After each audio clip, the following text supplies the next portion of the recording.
C'est important de bien comprendre la signification géométrique du vecteur gradient. On a le théorème suivant qui dit que la dérivée directionnelle est maximale lorsque mon vecteur unitaire u a la même direction et le même sens que le vecteur gradient.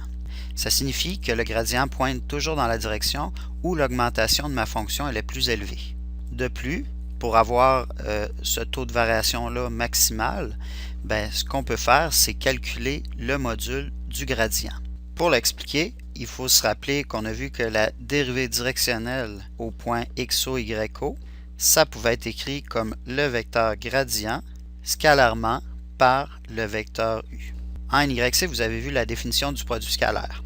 Avec cette définition-là, on peut réécrire le produit scalaire ici comme le module du gradient de f au point xo, yco fois le module du vecteur u fois le cosinus de l'angle θ qui est l'angle entre mes deux vecteurs. Étant donné qu'on a un vecteur u qui est unitaire, à ce moment-là, son module c'est 1 et on peut à ce moment-là réécrire ça simplement comme le module du gradient au point xo, yco fois le cosinus de θ. Donc, pour que cette quantité-là soit maximale, il va falloir que mon cosinus soit égal à 1. Et pour que le cosinus donne 1, il faut que mon angle θ soit de 0. Ce qui veut dire que ma dérivée directionnelle va être maximale quand mon vecteur gradient va être dans le même sens que mon vecteur u. On peut également faire la remarque suivante. Si mon angle est de 90 degrés ou π sur 2 radians, à ce moment-là, mon cosinus de π sur 2 me donne 0 et ma dérivée directionnelle va être égale à 0. Ça veut dire que si je me déplace dans une direction qui est perpendiculaire à mon vecteur gradient,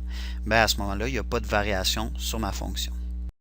Graphiquement, ce que ça signifie, si je me place dans le plan XY, que j'imagine que j'ai une courbe de niveau, si je me place sur une courbe de niveau et que je veux augmenter mon taux de variation le plus rapidement possible, à ce moment-là, il faut que je me dirige vers l'autre courbe de niveau le plus rapidement possible. Ça veut dire qu'il faut que je me promène de façon perpendiculaire à mes courbes de niveau.